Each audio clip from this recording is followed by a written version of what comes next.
It works for me. My Wi-Fi is super slow. Oh, you did it. Okay. Yeah, but I don't know if it'll work for the whole workshop because it's super slow. It works for me. My Wi-Fi.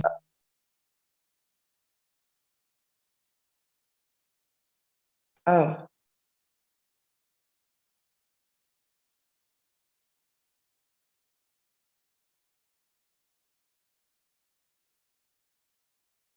Seems you can live on YouTube. Yes. Did you install any app that can do the live? Like check.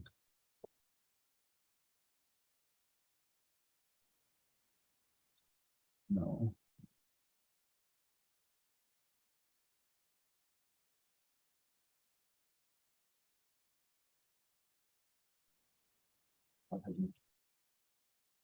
Yeah, I'll do it. it's just me. It's just my screen. I don't know how to show everybody else. Yeah. I will be very quickly. Hold on a second.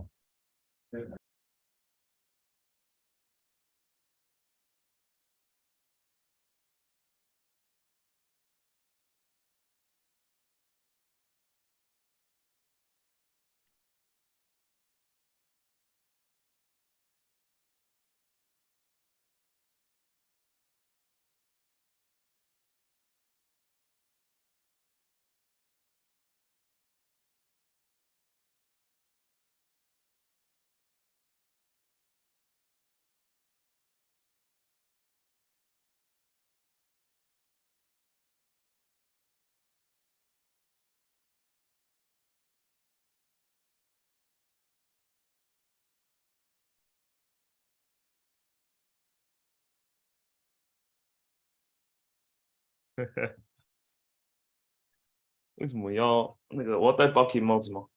可以啊，来啊，你后面弄一下雾雾的啊，雾雾的，有差吗？你说厕所对吧？关键怎么用雾雾的？去那个吧，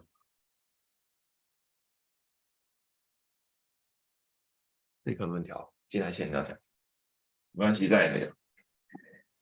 没有啊，模糊我的背景，哦，对， We're 这样比较好。戴个帽子啊， live, by the way. 给我，对啊，这里有吗？你有吗？我有。哦，借我一点。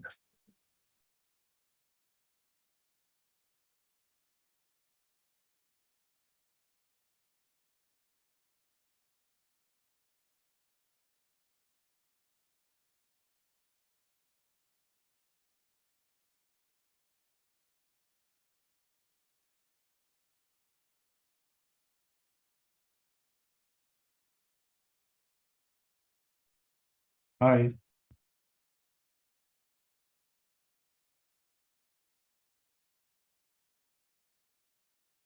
No.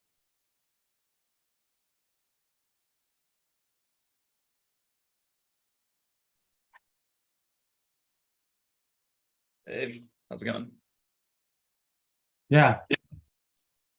Hi. Hey, great to meet you all face to face ish. We're just setting up real quick. Great to meet you too. The team should be in Kyoto, so they'll be meeting the rest of the team there as well.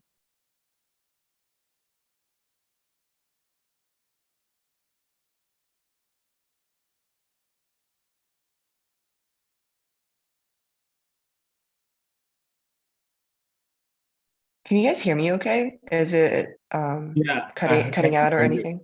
Oh, okay, great.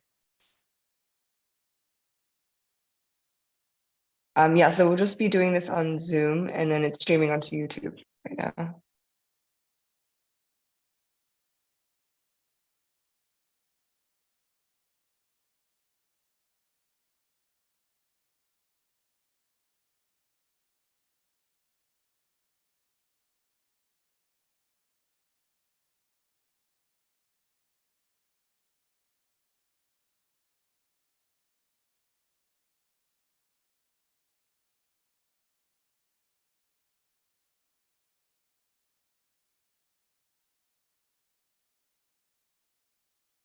Okay, I think it's time to start, Cindy. Yeah, so hello everyone, welcome to today's GPTutor Workshop. In this workshop, we will, Sam will introduce about Move language and how it can work with large language model and some idea about it first. Then I will introduce GPTutor, AI programming tool that can help you explain your code base. Then lastly, Justa from Blockchain Protocol will also use GPTutor in real case about use it to explain and comment and audit in Blockchain Protocol source code. Yeah, so let's get started. Hey, Isan, thanks so much for having me. Yeah, let me go ahead and get started with the presentation. Can you all see this okay? Yes. All good. Okay, great. Yeah, so I'm just gonna share a couple of brief thoughts about how to build effective LLM-powered tools for Move and Sui. So my name is Sam Blackshear. I'm the co-founder and CTO of Miston Labs and the creator of Move. And like any nerd, I've been following closely what's been going on in large language models, playing around with various base models and tools built on top of them. I tried out GPTutor and it was by far the best Move-based tool I'd seen so far. So the reason I'm giving this talk is to give some ideas about general ideas about what we can do to help LLMs understand Move better in general. And then also, I'd love to see many other projects like GPTutor that are exploring the intersection of these two technologies. And so wanted to give some ideas of projects I would love to see someone in the community explore. So first, let's talk a little bit about generically how we help LLMs understand Move a little bit better. So LLMs are pretty good at programming. If you played around with ChatGPT and you've tried to get it to write Python or JavaScript or Rust, or any language that's been around for a number of years and has a lot of open source code that it was trained on, then the models tend to do pretty well. And you can write it in one language, say, I changed my mind, I want to write it in another language, and it'll just do that, and it works just fine. So, but if you try to play around with Move or with other languages that are a bit more esoteric or just don't have as much public code or training data, they tend not to work as well. And so there's a couple of reasons like why this is the case. So for GPT-4, the training cutoff was in September 2021. This is before Sui, so obviously it doesn't know anything about Sui. There's no Sui Move code at that time. There was some open source Move code, but there wasn't very much, not nearly as much as these other popular languages that it's good at. For BARD, I think the situation is similar. The information on what the training cutoff isn't really known. It's continuously trained from data from the internet, but anecdotally, when folks play around, that it's still not very good at Move, or at least not nearly as good as it is at other languages. I haven't tried Ghostwriter, which is the LLM from Replit, which I think is supposed to be quite good, and some of these other models that are really focused on code generation. But I'm guessing for all of these, like just the small amount of open source Move code that exists, even 2023 is going to be a barrier to getting these things to perform really well. Copilot works okay if you tried it because usually you're writing in context and it can sort of see what's going around and guess, but of course it still makes many mistakes. But overall, LLMs don't know Sui or Move very well. So if you're trying to build language-based tooling on top of an LLM, you have to do a little bit more work for Move than you'd have to do if you were doing it for a language that's been around for longer. So one thing you can do, and I think this is what GPTutor does, but I'm sure we'll hear more about this later, is basically you have a system prompt that explains some facts about Move. Maybe you talk about the syntax, maybe you talk a little bit about the best practices, some list of do's and don'ts, and then you put that in your system prompt or just put it as the prefix for whatever you're typing into ChatGPT. And then that can help it understand Move a little bit better. So another thing you can try doing is describe it as a subset of Rust, since these models understand Rust. Like you say, okay, write this code as Rust, but don't use lifetimes, don't use traits, or don't use other features that Move doesn't have. And then you can also describe the additive features that Move has that Rust doesn't have, like copy the documentation on the ability system, or talk about how we say public versus pub and these sorts of things. These are good things to put in a system prompt. And I think another useful way to try this is, these models are okay at Solidity, better than they are at Move, but not as good as they are at, say, JavaScript. So if you're saying, in Solidity, if you're to implement an ERC20 token, you would do this, but in Move, you would do CoinFT or something. I think these sort of translation rules or how to map ideas from Solidity to Move can also really help if you're going to prompt and try to get a model to write Move code. So another thing that I would love to see folks try, I think would also help, is you do this so-called retrieval augmented generation with open source Move code. So you can scrape a bunch of open source move code from GitHub. You can scrape mainnet sweep packages and decompile them. There's not an official move decompiler, but because we're just feeding this into a language model, best effort decompilation is fine. It's okay if you sometimes fail when trying to decompile, or you're not producing code that will actually recompile. The main thing is just have something that looks somewhat like move source code, and that's probably going to be good enough. Pretty soon we're going to have a package manager for move that's sort of like npm. This is another good data source that should be easy to scrape for this sort of thing. And then you can take this entire corpus of move code and put it in a vector DB, Pinecone, whatever you want, something that supports nearest neighbor search. And then whenever you're trying to do a code generation task, you just find code, you use nearest neighbor search on the vector DB to find code that's similar to the prompt, and then you can add it to the context. So this is a trick that's used everywhere in these LLM-based tools, and I think it would work very well for Move if we just were able to get this open source code and try it out. If you played around with LangChain or any of these sorts of frameworks for building LLM-based tools, it makes this sort of thing really easy. This is a very tried and true recipe. So I think something interesting, if you were going to try to do these things, is thinking about how can we evaluate the approaches? Because you can try it and say like, well, it seems to be better at Move than ChatGPT-4 with none of these tricks, but how do you actually know whether it's better than a different system prompt or a different approach to doing this? So it's really important to have an approach to evaluating it. So one thing we could do is develop a benchmark suite of smart contracts and a test suite for the public functions of those smart contracts. And so when I say smart contracts, I really mean like prompts, like describe what a smart contract is. And then at a high level, like, I want you to expose these public functions, and then have a test suite.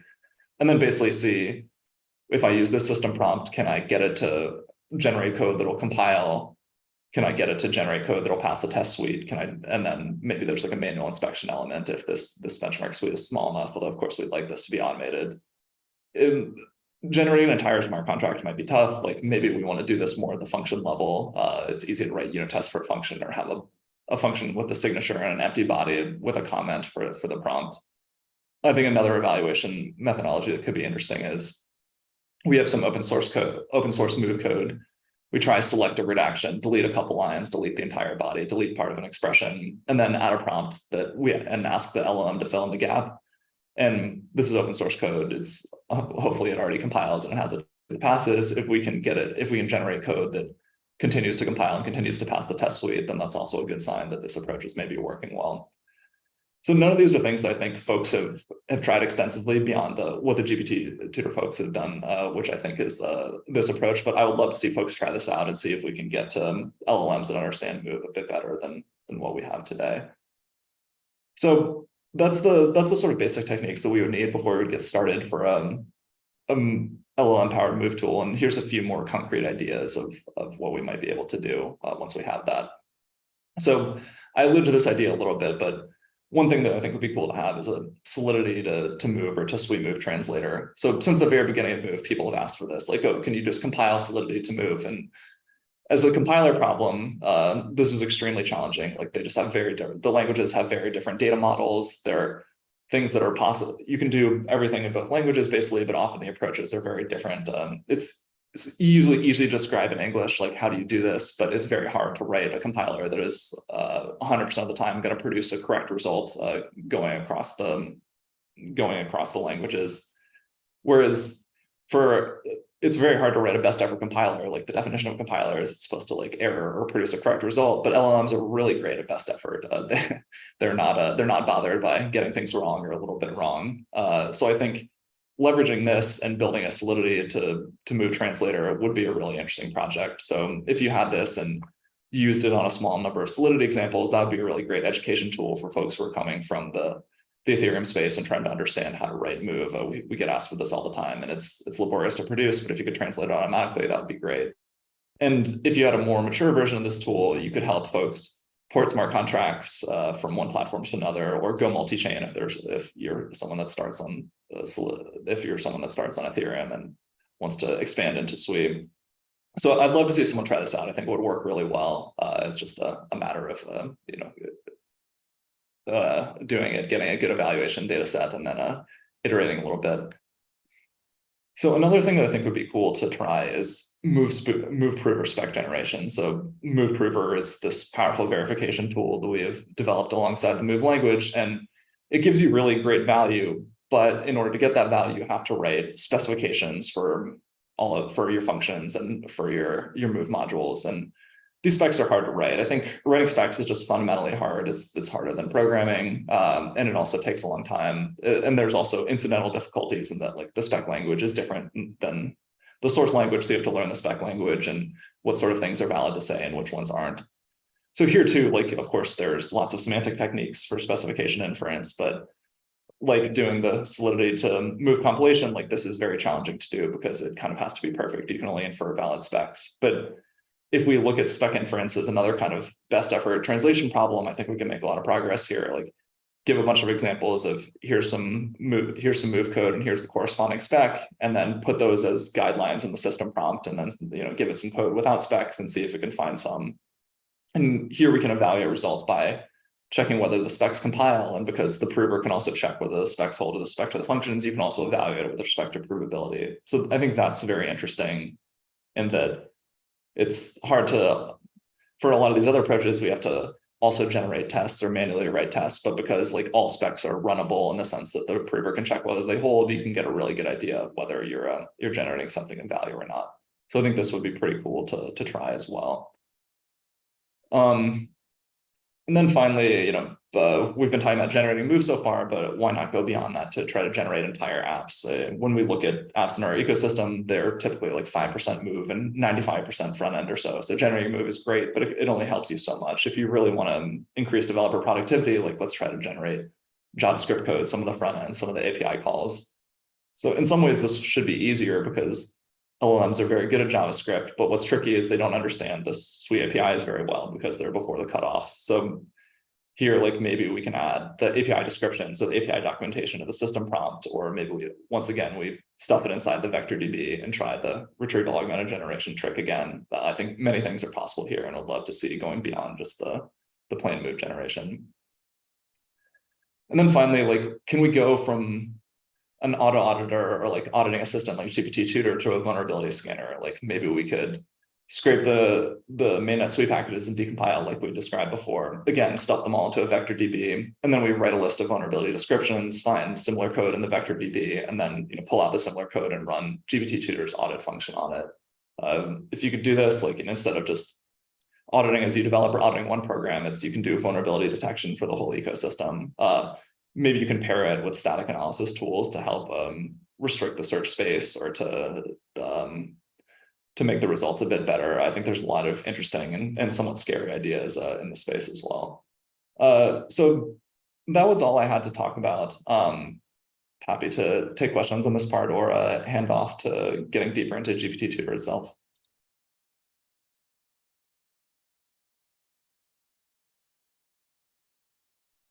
Okay.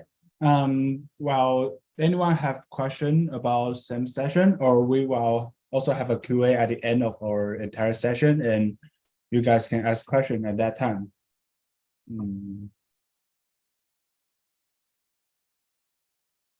Okay. Since YouTube did have a little bit delay, so I think I will start with my part first. Then we have the question and answer later. Yeah. So let me share my screen.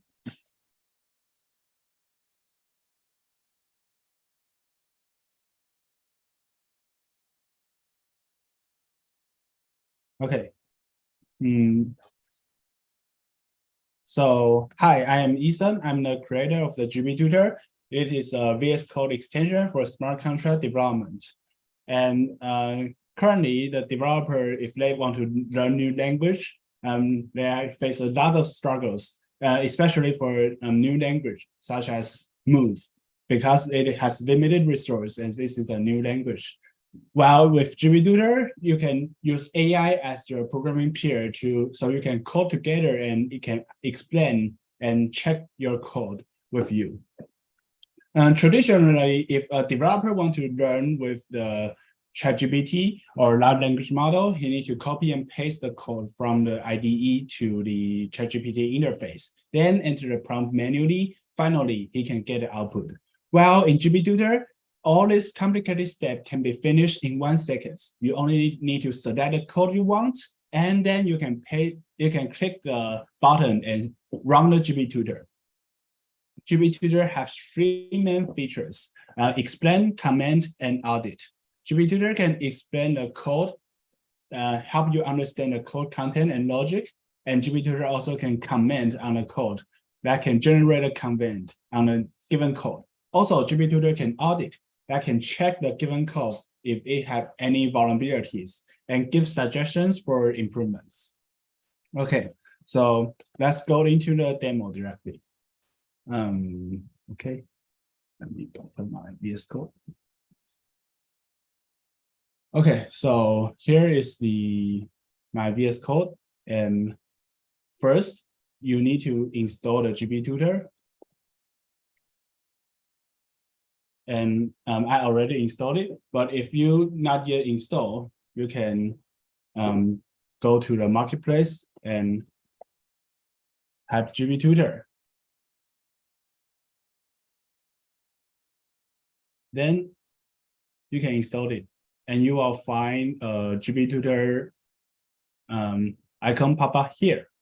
Then you can start using the GPTutor. And currently, GPTutor is connected with the OpenAI API. So if you haven't provided API, you need to copy and paste your OpenAI API here. Then you can start using it. So let's start by looking at some code. So here, I can select the code I want, and I can put on the top of it, hover it, and I can see 3 buttons. Let me just click the explain. Then the GPTutor will explain the code for me. This code is a init function that can initialize a managed coin, which is a fungible token. And you also say what kind of variable it used to create a coin. Okay, and this explain can also in multiple language. So for example, if I am a Chinese developer and my mother language is Mandarin, then I can just use it to generate Mandarin, so I can understand directly about how they work in a familiar language. Yeah. And throughout the session, we will use the generate function in English. Okay, and GPTutor also can perform the comment feature. So for example, if I remove all the comment in this file, okay, and I can hover on it and use the comment. Then GPTutor will generate a comment for the code I select. So I select manage, and it say how this init function work. It is define the function take 2 argument, a witness and a text context, the symbol of the coin, the decimals, and name, description, icon URL. Yeah, and I can just click the code it generated. Then I can paste it on the VS Code. So now I have the commented version of the move code. Well, the last feature is audit. So I can use GPTutor to audit. And in this case, we recommend you to use the audit in GPT-4 to get better performance, because GPT-4 have larger parameter and better understanding on the code base. So let's use audit again. And in this case, the GPTutor say the code seems pretty secure, but he also provides some suggestion about a minor issue, such as some variable is hard-coded. It say maybe shall be a parameter in the function instead of hard-coded directly. Yeah. And then GPTutor give you modified code about how it refactors the code to make it better understand. Yeah, so list all variable, GPTutor think it shall not be hard-coded. And so it turned it into a function parameters. And also the audit can work in others language. So for example, let me show you how we work in a Solidity code. So here is a Solidity code that have some potential vulnerabilities. Can you see it?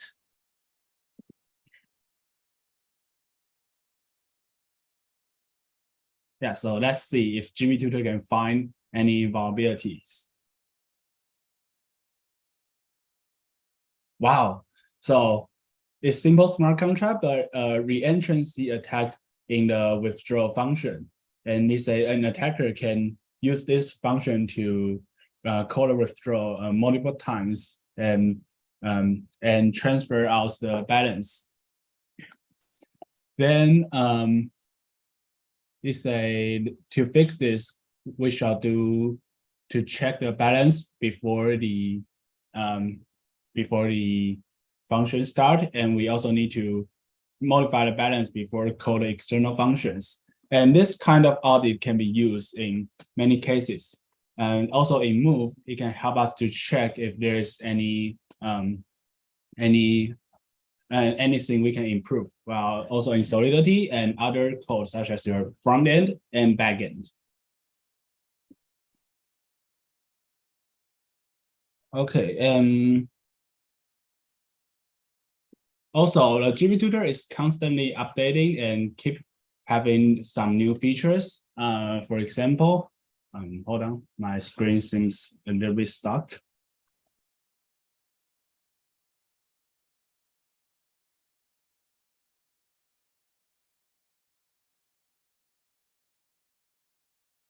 Hold on, I face some technical issues. My VS Code is stuck. Let me reopen it.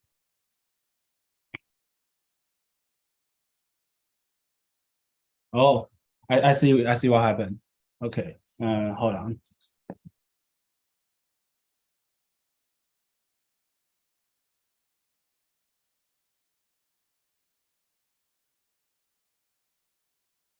Sorry, hold on. I may need to restart my computer. Sorry.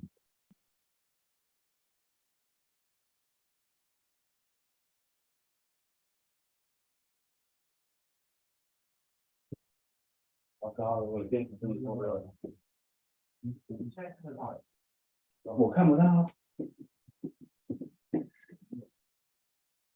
帮我说一下医生的电脑。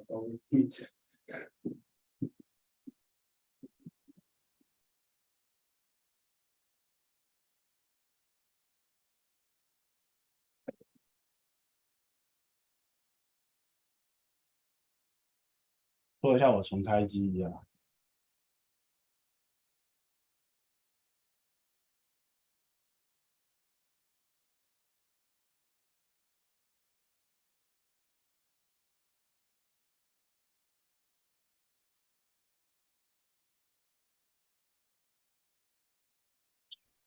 So we start Pocket. How to how to use GPTutor in Pocket? Oh, Ethan is on the same room. Hey guys, sorry, my computer is overheat and it is currently restarting. So now let's just introduce about Bucket source code with GPTutor first. Then I will come back with the new feature about the GPTutor. Thank you. All right. So share my screen.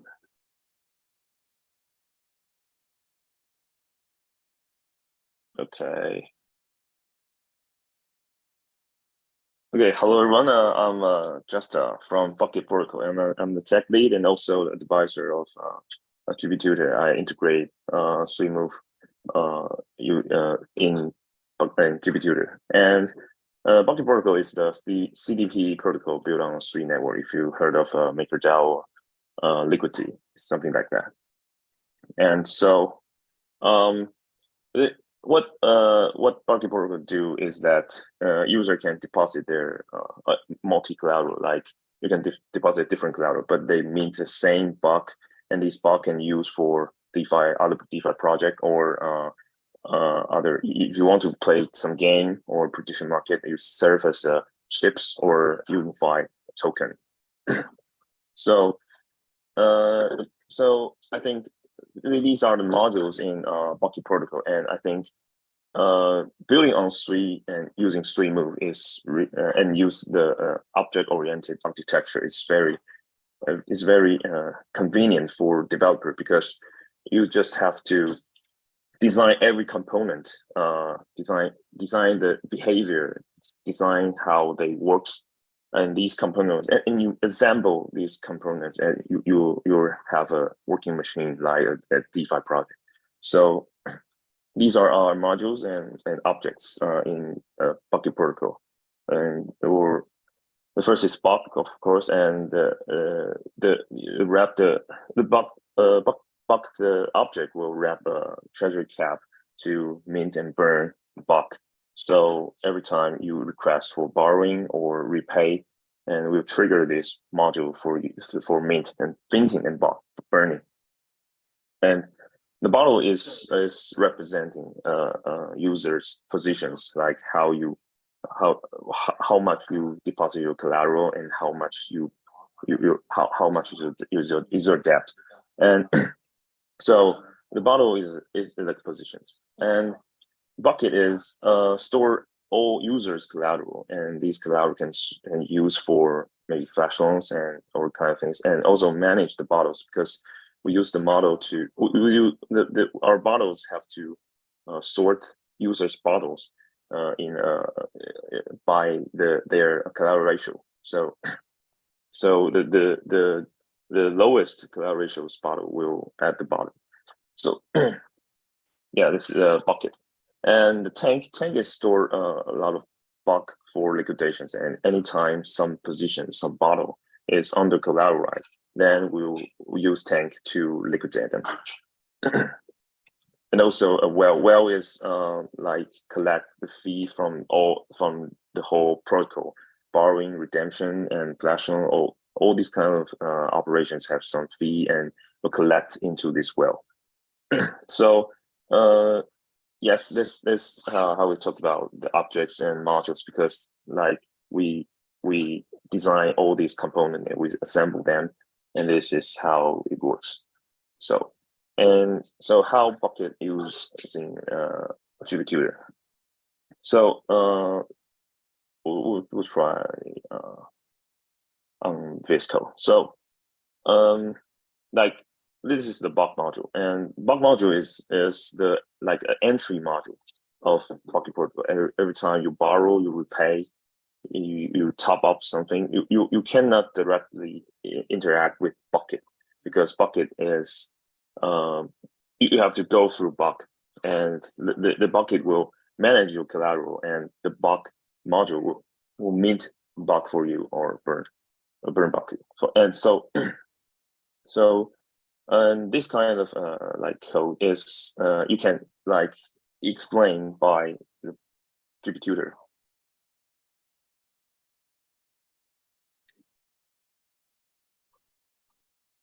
Okay, so yeah, I didn't even I didn't even say our bug is a stablecoin, but GPTutor like he or she, okay, it like elaborated and analysis the code and find out is that so the code first imports. So this is like explain how it works. And where stop? And start again.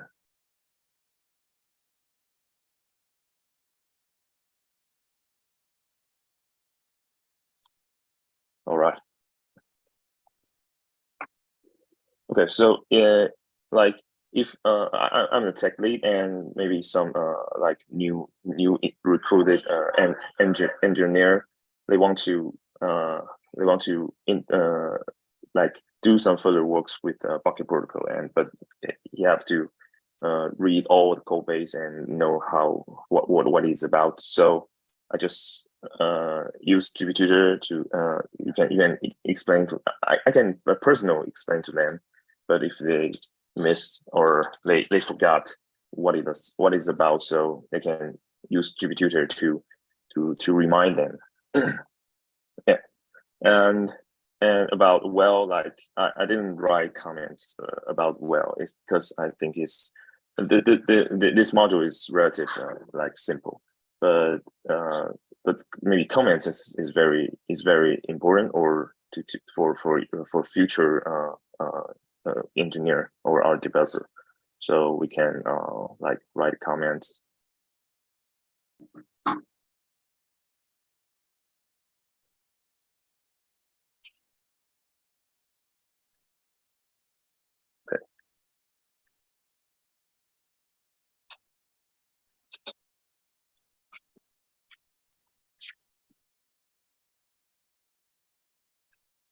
Okay, like GPTutor explain these what is all error about.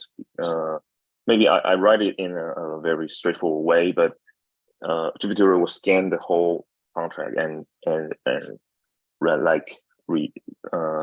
attach a more accurate comments on it. Yeah, so like I didn't write this before. Yeah. Yeah, so this is basically the comments works. So it maybe I will train train it more further and to explain all this input and output, what is about, what is the return. Yeah. And this the last one is audit, right? Because Tank is about liquidation, and liquidation is the most complex, complicated part of our protocol, because its liquidation mechanism is all about the CD protocol is all about this, and so we will like audit it. And this is the old version of bucket protocol, so maybe I have some bug, so some flaw in it.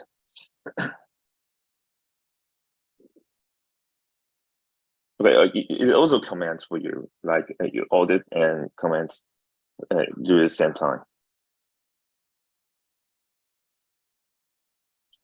Okay, so he will tell you like how to improve your code to be to consider more conditions that we didn't like, we think is not so important.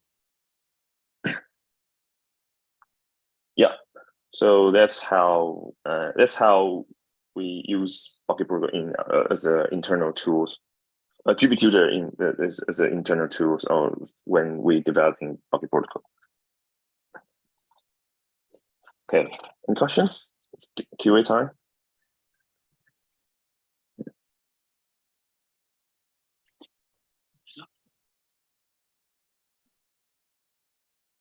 Yeah, also this like we didn't talk about the features like three move like support like dynamic field. So we have on the bucket protocol, the object is like this. This is very simple. It has a treasury cap in that, and to mint and burn. But you can like attach or like attach a lot of like other object like bucket, well, tank, and to this bucket protocol. So it's like you can use this feature, and you also use the generic to do the same logic for every collateral. So every collateral and meet the same block coin.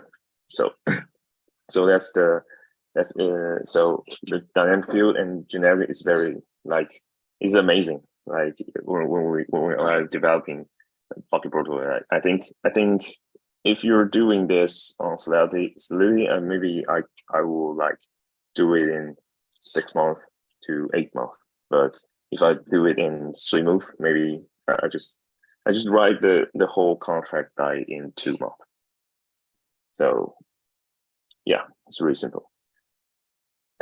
Thanks for Sam for creating this a beautiful language. Okay, so my session is okay. So yeah, Bucket Broker will launch mainnet and recently, maybe today. Okay, it's Tau Day, so we will announce like mainnet, and I think there's some issues about the 3 mainnet, like they have the upgrades.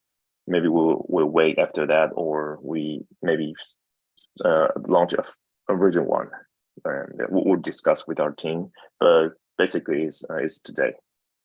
Thank you, everyone.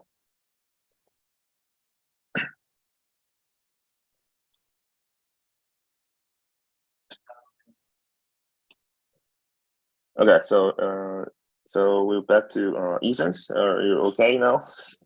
Yes. Okay. Sorry, guys. My computer is too excited about what I'm going to talk, so it overheat and stuck. Okay, so now I'm back and talk more about GPTutor. Let me share my screen. Okay, so as I said before, the GPTutor can perform the explain, command, and audit with the ChatGPT API.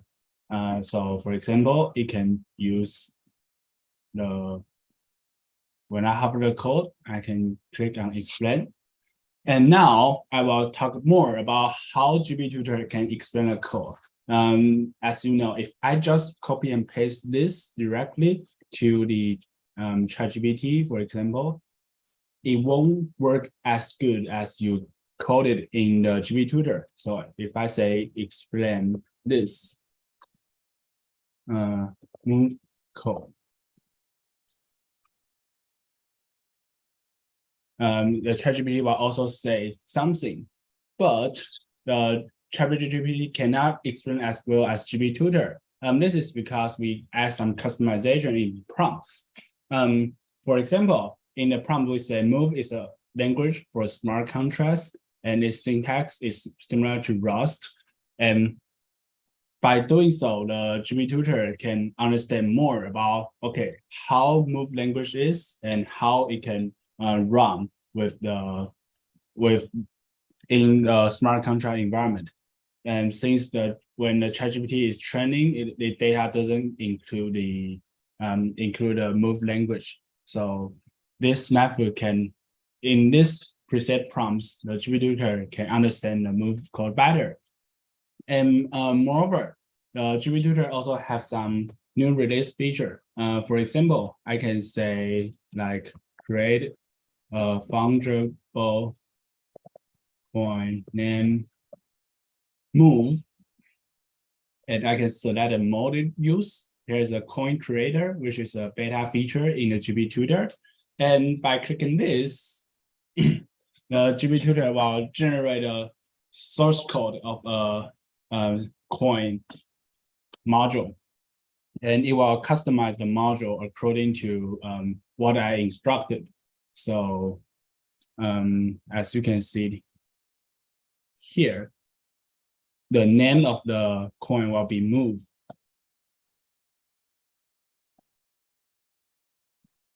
Yeah, and to make the GPTutor can generate a move code, in this example, we can check the prompt by click the show prompts here. And to make it generate move code, we simply put this file of the move code into the prompts and tell it how it works with some comments and notice. Then the GPTutor can understand how a move code works, and then he can generate a move code we want. So as Sam said before, we may need to make large language model to understand move code more. I think GPTutor is the best tool for you because you can customize the prompts freely. So let me show you with more feature about GPTutor and its customization. For example, this is the source code of the GPTutor. And if I have this button, and I can say like, okay, I select this button, and I can say add tailwind button, a tailwind button. Then the GPTutor will generate a button with a tailwind CSS class. And all this prompt you can edit by the edit prompt button by clicking the setting and edit prompt. Oops, this is not open. Okay, here it is.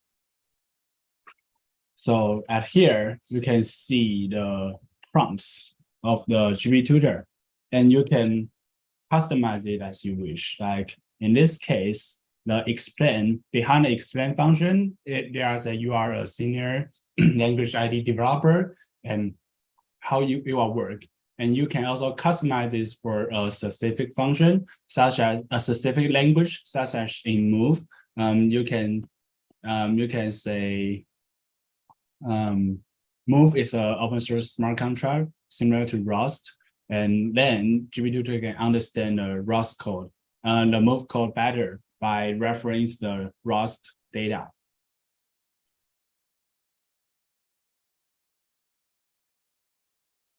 Okay. Lastly, let me. So here are the features about the GPTutor, and thank you for your attending. Do you have any question about it? Now it's question time.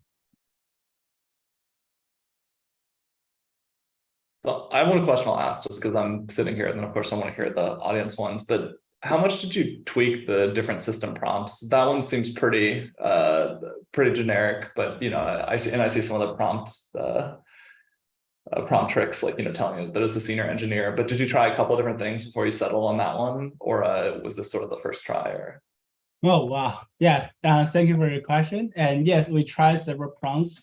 For example, let's check. Okay, so here are two sets of prompts. One is for, oops, my computer gets excited now again. Okay, let me explain it in directly. So I used two set of prompts. One is for users to interact with the hover pop-up, and the second one is when user interact with the chat input box. And these two kind of prompts, I tried different things. Like at first, I put all this information in the users instead of system prompts, and I see if how they work. And I found that GPTutor is easily to forget the old instruction from users. But if I put it in system prompts, the results can be, the GPTutor will stay with that instruction. And moreover, the difficult part is how to make sure it generates a code in a correct syntax, and how to make sure it can generate a code so it can be a copyable format. Well, so I tried several stuff, and eventually I found out that I can say you shall generate a code with triple back quotes, and the code show in English. And in this case, the GPTutor can generate prompts correctly.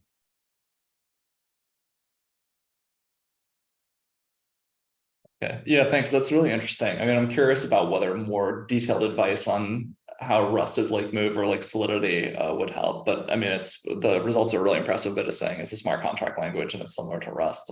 I mean, yeah, it works really well. Pretty cool stuff.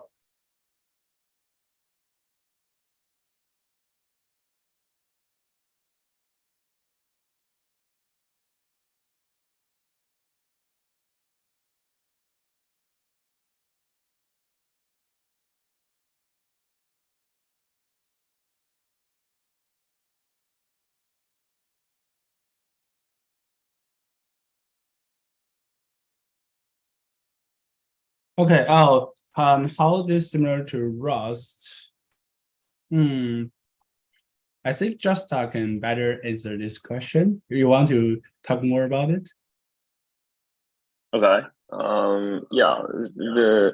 The main feature, one of the main features about Rust is the linear, like it's called a linear type, or so some variable like some struct in Rust, it's stored in heap, so they don't want to copy that most. So if you pass into the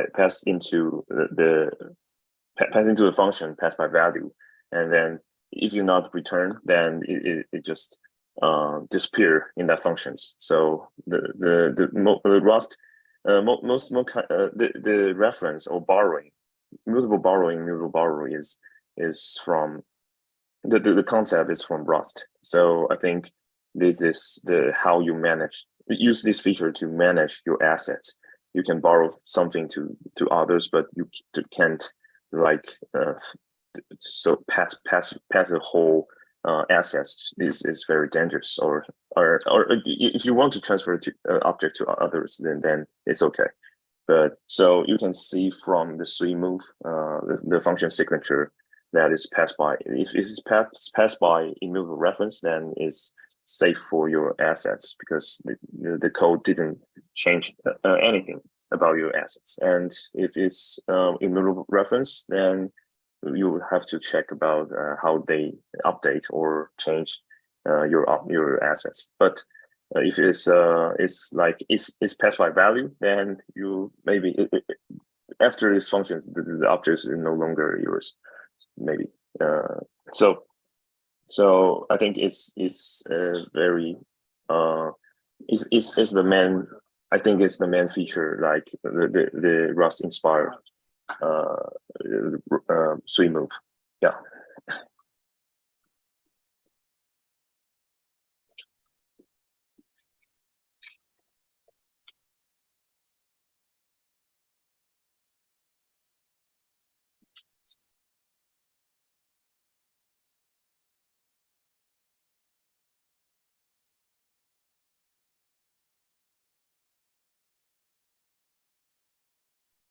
I believe Ethan dropped off again because of his laptop, but we can probably start wrapping this up.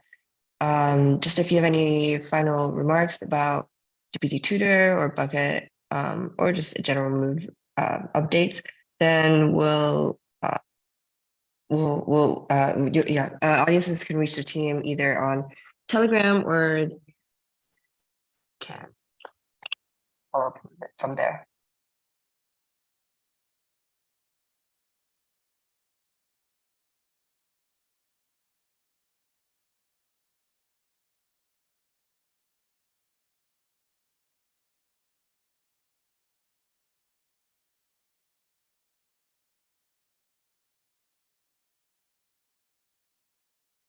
Oh, so Ethan's. Oh, you're back.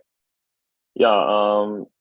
We had just closed our like NFT minting campaign yesterday. So but you still can try it on testnet now, and maybe we'll pass the link. And now the testnet, the sweep price on testnet is adjusted like 10,000 times of current price. So you can use your sweep like one sweep and borrow a lot of buck. Yeah.